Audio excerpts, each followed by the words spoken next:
দলের ঐক্য শৃঙ্খলা রক্ষা করা আমাদের অত্যন্ত গুরুত্বপূর্ণ দায়িত্ব।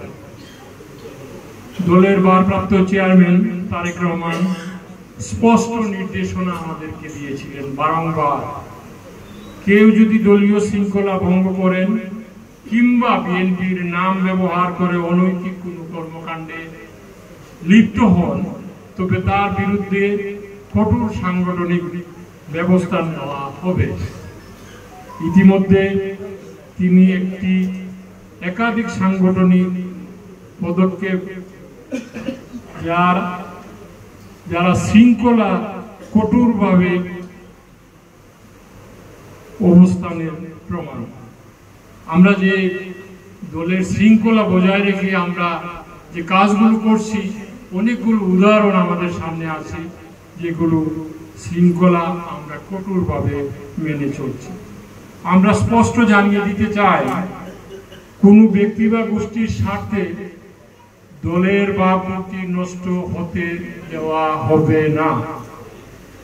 যারা দলের নিয়ম লঙ্ঘন করবেন তাদের বিরুদ্ধে ব্যবস্থা নেওয়া হবে।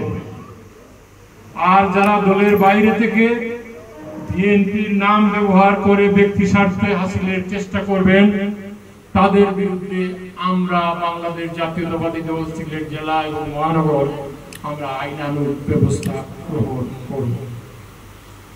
প্রিয় সাংবাদিক বন্ধুগণ,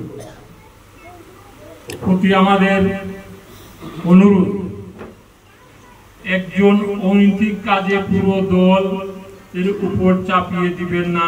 সমালোচনা করুন, প্রশ্ন তুলুন, ন্যায় বিচার করুন।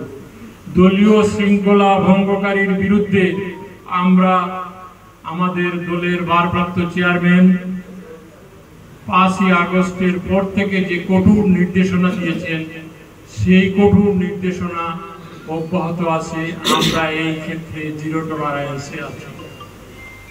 কোনো ব্যক্তি বা গোষ্ঠীর চোখ রাঙানো বাংলাদেশ জাতীয়তাবাদী দলের কোনো পর্যায়ে কোনো কর্মী বা নেতাকে আমরা স্পেয়ার করব না।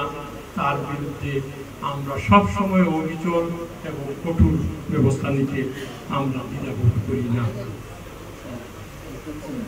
প্রিয় বন্ধুগণ,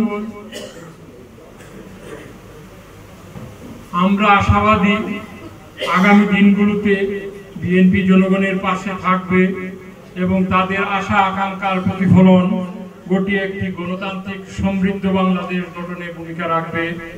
আমাদের লক্ষ্য গণতন্ত্র পুনরুদ্ধার, জনগণের ভোটের অধিকার নিশ্চিত করা এবং একটি কল্যাণমুখী রাষ্ট্র প্রতিষ্ঠা করা।